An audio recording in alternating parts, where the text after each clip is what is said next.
ঢাকা মেডিকেলে আছেন আমাদের সহকর্মী জাহিদ হোসেন। জরুরি বিভাগ ও বহির্বিভাগের সেবা সম্পর্কে জানতে সরাসরি যুক্ত হচ্ছে তার সঙ্গে।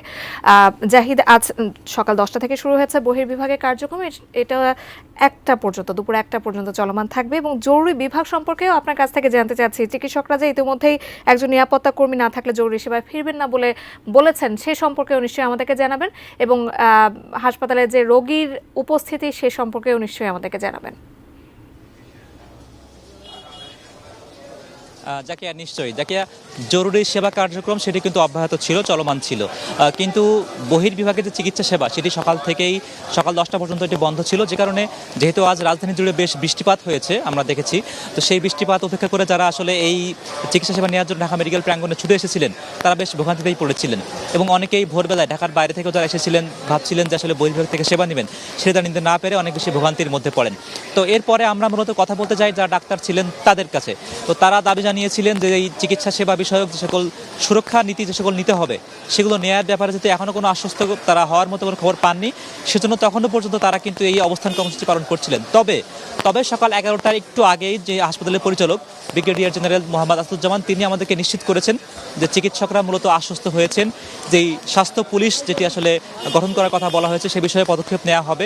একই সঙ্গে স্বাস্থ্য সুরক্ষা যে আইন সেটিও সংস্কারের জন্য দৃশ্যমান পদক্ষেপ নেওয়া হবে খুব শীঘ্রই। কালার এক্সপার্ট, জর্জ স্যাপ এবং মাইল্ড অন হ্যান্ডস টেকনোলজি সমৃদ্ধ অরিক্স ক্রিস্টাল ওয়াশ আপনার লন্ড্রি এক্সপার্ট। এবং এই দুটি দাবি নিয়েই কিন্তু মূলত ডাক্তাররা মূলত আজকেও কর্মবিরতি পালন করেছিলেন। তো সেই দুটি বিষয়ে যেহেতু তারা একমত হয়েছেন, আশ্বস্ত হয়েছেন, কাজেই আগামীকাল থেকেই হাসপাতালের স্বাভাবিক চিকিৎসা কার্যক্রম চলবে। এবং আজ আসলে কোন কোন খাতটি আসলে বন্ধ ছিল সেটি উল্লেখ করতে চাই। বহির্বিভাগের পাশাপাশি সাধারণ যে সকল অপারেশন হয়ে থাকে সেগুলো কিন্তু আজ বন্ধ ছিল, কাজেই যারা আসলে সাধারণ সময় তারিখ নেওয়া ছিল সেগুলো কিন্তু বেশ তারা ভোগান্তিতে পড়েছিলেন। যদিও হাসপাতাল কর্তৃপক্ষ বলছেন জরুরি সেবার পাশাপাশি যে সকল জরুরি অপারেশন যেগুলো ছিল সেগুলোও কিন্তু আসলে অপারেশনগুলো করা হয়েছিল, কিন্তু সেটা সত্ত্বেও যেহেতু বহির্বিভাগে বিপুল পরিমাণের রোগীর চাপ ছিল, সেবা প্রত্যাশের চাপ ছিল, সেটি কিন্তু আমরা দেখতে পেয়েছি তারা আসলে সেবা না পেয়ে অনেকেই বিমর্ষ ছিলেন, ভোগান্তিতে পড়েছিলেন। এবং আপনি দেখছেন আমার পিছনেও কিন্তু যে দীর্ঘ লাইনটি সৃষ্টি হয়েছে সেটি কিন্তু সকালেও দৃশ্যমান ছিল। এবং এখন যেহেতু সেবা কার্যক্রম শুরু হয়েছে তারা একটু ধীরে ধীরে আসলে লাইনটা অগ্রসর হলেও যেহেতু সকাল থেকে দীর্ঘ সময় ধরে একটি জট লেগেছিল, সেই জট লাগার কারণেই কিন্তু চিকিৎসা সেবা পেতে এখনও পর্যন্ত তার প্রভাব কিন্তু রয়ে গেছে এই সেবা প্রত্যাশীদের কাছে।